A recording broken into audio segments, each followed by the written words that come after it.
اب خدائے قدوس کی بے نیازی ذرا دیکھیے، رب تعالیٰ فرماتا ہے کہ سارے کے سارے لوگ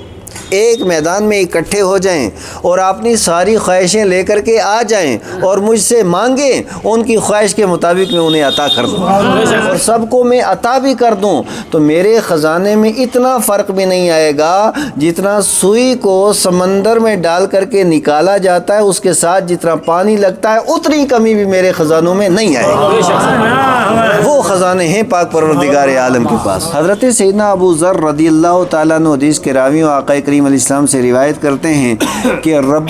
قدوس ارشاد فرماتا ہے، یعنی نبی پاک علیہ السلام نے یہ حدیث اللہ تعالیٰ سے روایت کی، یعنی یہ حدیث قدسی ہے کہ رب تعالیٰ ارشاد فرماتا ہے، یا عبادی، او میرے بندو، انی حرمت الظلم علی نفسی، کہ میں نے اپنی ذات پر ظلم کرنا حرام کر لیا ہے۔ یعنی رب قدوس کیا فرماتا ہے کہ میں نے اپنی جان کے اوپر ظلم کرنا، میں نے اپنی ذات پر ظلم کرنا حرام کر لیا ہے کہ میں ہرگز ظلم نہیں کرتا ہوں۔ اور آگے ارشاد فرمایا، وَجَعَلْتُهُ بَيْنَكُمْ مُحَرَّمًا، اور میں نے انسانوں کے درمیان بھی ظلم کو حرام قرار دیا ہے۔ اور آگے ارشاد فرمایا، وَلَا تَظَالَمُوا یا عبادی، میرے بندو ایک دوسرے پر ظلم مت کیا کرو، یعنی یہ میری صفت نہیں ہے اور میں کسی پہ ظلم نہیں کرتا ہوں، تو تمہارے اوپر بھی یہ لازم ہے، تم میری مخلوق ہو کو ایک دوسرے کے اوپر ظلم نہیں کیا کرو۔ آگے ارشاد فرمایا، کلکم ضال الا من ہدیتہ، تو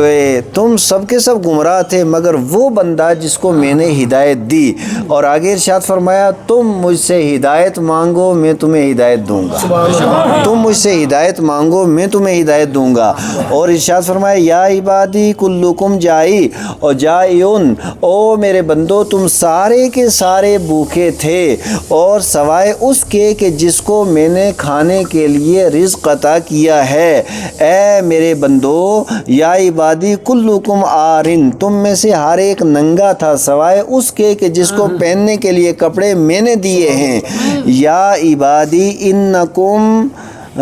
تخطئون باللیل والنہار، او میرے بندو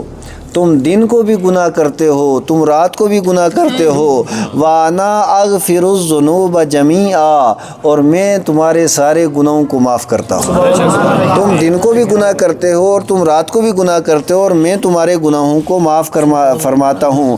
فَاسْتَغْفِرُونِي أَغْفِرْ لَكُمْ، تم مجھ سے توبہ و استغفار کرو میں تمہارے گناہوں کو معاف کر دوں گا، تم استغفار کرو میں تمہارے گناہوں کو معاف فرما دوں گا۔ اور آگے ارشاد فرمایا، یا عبادی، او میرے بندو، انکم لن تبلغوا ضری فضرونی، کہ اے میرے بندو تم اگر مجھے نقصان پہنچانا چاہو تو ہرگز مجھے تم نقصان نہیں پہنچا سکتے ہو، اور اگر تم مجھے نفع دینا چاہو تو ہرگز تم مجھے نفع نہیں دے سکتے ہو، یعنی تم جو کچھ کرتے ہو اس کی وجہ سے نہ مجھے کوئی نقصان ہوتا ہے نہ اس وجہ سے مجھے کوئی نفع ہوتا ہے۔ اور آگے ارشاد فرمایا، اللہ اکبر، لو ان اولکم و آخرکم و انسکم و جنکم کانوا علی اتقى قلب رجل واحد منکم ما زاد ذلک فی ملک شیئا، کہ اللہ تعالیٰ ارشاد فرماتے ہیں، لوگو اگر تمہارے اول و آخر یعنی حضرت آدم علیہ السلام سے لے کر کے قیامت تک آخری بچے تک سارے لوگ اکٹھے ہو جائیں اور سارے انسان اکٹھے ہو جائیں، سارے جن اکٹھے ہو جائیں اور یہ سارے کے سارے اس بندے کی طرح ہو جائیں جو تم میں سب سے زیادہ نیکوکار ہے، سب سے زیادہ پرہیزگار ہے، سب سے زیادہ متقی ہے، اتقی ہے، اس کی طرح اگر سارے کے سارے ہو جائیں تو رب تعالیٰ ارشاد فرماتا ہے، میرے ملک میں ذرہ بر بھی زیادتی نہیں کر سکتے ہو۔ یعنی اگر اتنی عبادت اور ریاضت کر لے ساری کائنات تو میری جو مملکت اور میری جو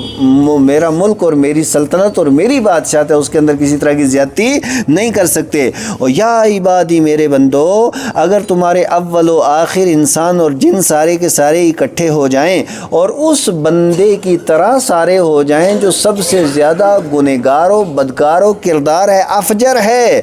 اور تم سب مل کے بھی میری مملکت اور اور میری سلطنت سے کوئی چیز کم نہیں کر سکتے۔ وہ صمد ہے، بے نیاز ہے، یعنی سارے لوگ نیکیاں کریں تب بھی اس کی ذات پہ کوئی اثر نہیں پڑنے والا، اور سارے لوگ گناہوں کے اندر اگر مبتلا ہو جائیں تب بھی اس کی ذات پر کوئی اثر نہیں پڑنے والا ہے۔ اور آگے ارشاد فرمائے یا عبادی، او میرے بندو، کہ تمہارے اگر اللہ اکبر لو ان اولکم وآخرکم وانسکم وجنکم قاموا فی سعید۔ آپ دیکھیے کہ دنیا کی آبادی کتنی ہے، 8.5 ارب آبادی اس وقت انسانوں کی ہے۔ اب اس سے پہلے کتنے گزر چکے ہیں اور اس سے بعد کتنے آئیں گے تا قیام قیامت۔ رب تعالیٰ فرماتے ہیں یہ سارے کے سارے انسان، یہ سارے کے سارے حضرت آدم علیہ السلام سے لے کر کے قیامت تک کے لیے سارے انسان، پھر صرف انسان ہی نہیں، سارے کے سارے جن اور ساری اللہ کی مخلوق، یہ سارے کے سارے ایک میدان میں اکٹھے ہو جائیں، ایک میدان میں سارے کے سارے اکٹھے ہو جائیں۔ اب یہاں پہ تھوڑا سے میں آپ کے حضرات کی توجہ چاہوں گا۔ مسئلہ یہ رہتا ہے کہ ہر ایک انسان کو اللہ تبارک و تعالیٰ نے دماغ دیا ہے، اور اس دماغ کے اندر اللہ تعالیٰ نے ایک سوچ دی ہے، اور ہر انسان کی زندگی کا ایک پلان ہوتا ہے، ایک منصوبہ ہوتا ہے کہ مجھے یہ بھی کرنا ہے، یہ بھی کرنا ہے، یہ بھی کرنا ہے، یہ بھی کرنا ہے۔ مثال کے طور پہ ایک بندہ چاہتا ہے کہ میری تعلیم اچھی ہو، اور اس کے بعد مجھے سروس اچھی ملے، اور اس کے بعد میرا رہنے کے لیے گھر بھی اچھا ملے، بیوی بچے بھی ہوں، وغیرہ وغیرہ۔ کتنی خواہشات ایک بندے کی ہوتی ہیں، یعنی اگر آپ دیکھا جائے تو ہر بندے کی جو خواہشات ہیں نا، اگر ان کے اوپر تھوڑا خرچہ کیا جائے تو خواہشیں ہر بندے کی کروڑوں سے کم نہیں۔ ہر بندے کی جو خواہشات ہیں وہ کروڑوں سے کم۔ یہ الگ بات ہے کوئی خواہشیں پوری ہو جاتی ہیں اور کچھ خواہشیں پوری نہیں ہوتی، لیکن اگر ساری خواہشیں اپنی زندگی کی وہ پورا کرنا چاہے تو ہر بندے کی جو خواہشات ہیں وہ کروڑوں کی تھیں۔ اب خدائے قدوس کی بے نیازی ذرا دیکھیے، رب تعالیٰ فرماتا ہے کہ سارے کے سارے لوگ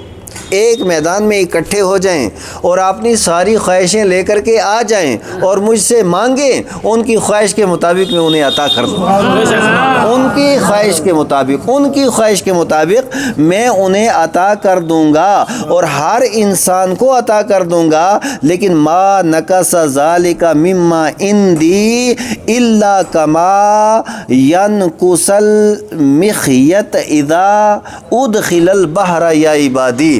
تو یہ سارے بندے جتنے بھی ہیں اپنی خواہشات کے مطابق کروڑوں مانگ کر کے بھی اور سب کو میں عطا بھی کر دوں تو میرے خزانے میں اتنا فرق بھی نہیں آئے گا جتنا سوئی کو سمندر میں ڈال کر کے نکالا جاتا ہے اس کے ساتھ جتنا پانی لگتا ہے اتنی کمی بھی میرے خزانوں میں نہیں آئے گی۔ وہ خزانے ہیں پاک پروردگار عالم کے پاس۔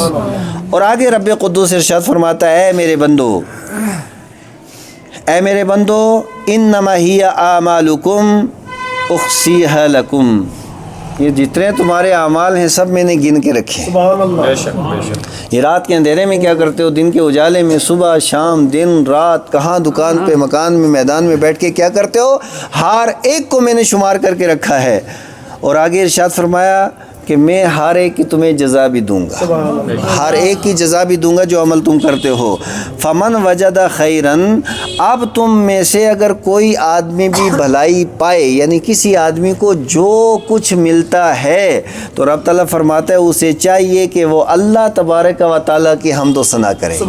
کہ یا اللہ مجھے حسن و جمال دیا، تیرا شکر ہے، قوت و طاقت دی، تیرا شکر ہے، عزت دی، تیرا شکر ہے، فضیلت و عظمت دی، تیرا شکر ہے، یا اللہ تو نے علم دیا، تیرا شکر ہے، مکان دیا، تیرا شکر ہے، اولاد دی، تیرا شکر ہے، بیوی بچے دیے، تیرا شکر ہے۔ ہر چیز پہ اللہ کا شکر، اس کی حمد و ثنا کرتا رہے۔ یہ ایک انسان کو اور اللہ کے بندے کو یہ چاہیے کہ جو بھی خیر پائے تو اللہ کی تعریف و توصیف کرے۔ اور ومن وجد غیر ذالک، اور جو آدمی اس کے علاوہ پائے، یعنی اسے کوئی دکھ اور کوئی تکلیف اگر پہنچے تو رب تعالیٰ ارشاد فرماتا ہے پھر اسے اپنے نفس کے اوپر ملامت کرنی چاہیے کہ اسے جو کچھ ملا ہے اس کے نفس کی شرارت کی بنیاد پر اس کے ساتھ یہ معاملہ ہوا ہے۔ اس کا مطلب کیا ہوا کہ ہمارے ملک میں یا پوری دنیا کے اندر مسلمانوں کے ساتھ جو کچھ ہو رہا ہے نا، تو مسلمانوں کو اپنے نفس کے اوپر غور کرنا چاہیے اور اپنے اعمال کے اوپر غور کرنا چاہیے۔ ان کے اعمال جس دن ٹھیک ہو جائیں گے نا تو ہمارے سارے حالات بھی ٹھیک ہو جائیں گے، اور یہ سب ہمارے اعمال کی بنیاد پر، اس حدیث پاک کی روشنی میں ہمارے اعمال کی بنیاد پہ یہ سارے ازدے ہم پہ مسلط ہو گئے ہیں۔ جس دن انشاءاللہ تعالی ہمارے اعمال ٹھیک ہو جائیں گے یہ ازدے سارے کے سارے ختم ہو جائیں گے اور اللہ تعالی رحمت و برکات کے دروازے کھول دے گا۔ یہ حدیث صحیح مسلم کے اندر موجود ہے۔ حضرت سیدنا ابو ہریرہ رضی اللہ تعالیٰ عنہ بیان کرتے ہیں مصطفیٰ کریم صلی اللہ علیہ وسلم نے ارشاد فرمایا کہ رب قدوس ارشاد فرماتا ہے انا عند ظن عبدی بی وانا معہ اذا دعانی، کہ میں رب تعالیٰ ارشاد فرماتا ہے کہ میں اپنے بندے کے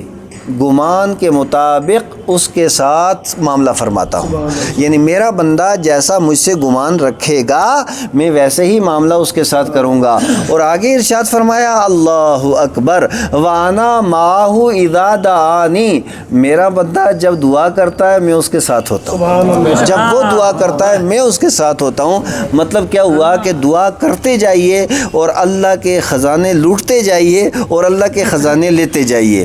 اب اس سلسلہ درس کی یہ آخری حدیث جس کے راوی حضرت سیدنا ابو ہریرہ رضی اللہ تعالیٰ عنہ وہ کہتے ہیں مصطفیٰ کریم علیہ الصلوۃ والسلام نے ارشاد فرمایا جو آدمی یہ پسند کرتا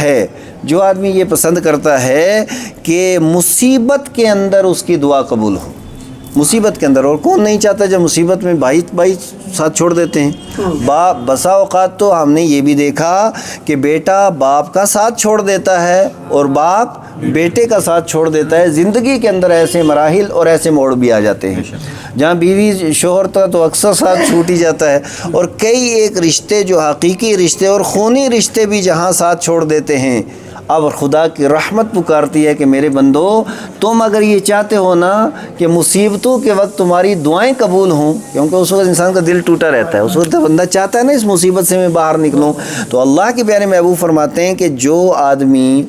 یہ چاہتا ہے کہ مصیبت اور پریشانی میں اس کی دعا قبول ہو تو اس کے چاہیے کہ جب اسے اللہ تبارک و تعالی آسانی اور خوشیاں عطا فرمائے اس وقت کثرت کے ساتھ دعا کیا کرے۔ جب فراخی ہو، جب کوئی مصیبت پریشانی تنگی تکلیف نہ ہو، اس وقت کثرت کے ساتھ دعا کیا کرے، تو پھر مصیبت کے وقت خدائے قدوس کی رحمت کو اپنی آنکھوں سے دیکھے اور اللہ تبارک و تعالی اس کی دعائیں قبول فرمائے گا۔ حضرت امام ترمذی نے جامع ترمذی کے اندر اس حدیث پاک کو روایت کیا ہے، اور اس موضوع کی کافی ساری احادیث مبارکہ ہیں جن میں اللہ تبارک و تعالیٰ نے نبی پاک علیہ الصلوۃ والسلام کے ذریعے ہمیں یہ بتایا کہ دعا کرو تم، اور جتنی بھی زیادہ دعا کی جائے گی اللہ تبارک و تعالیٰ وہ دعائیں قبول بھی فرمائے گا، اور اس دعاؤں کے بدلے میں اللہ تبارک و تعالیٰ دنیا و آخرت کے اندر بہتر سے بہتر صلہ و جزا بھی عطا فرمائے گا۔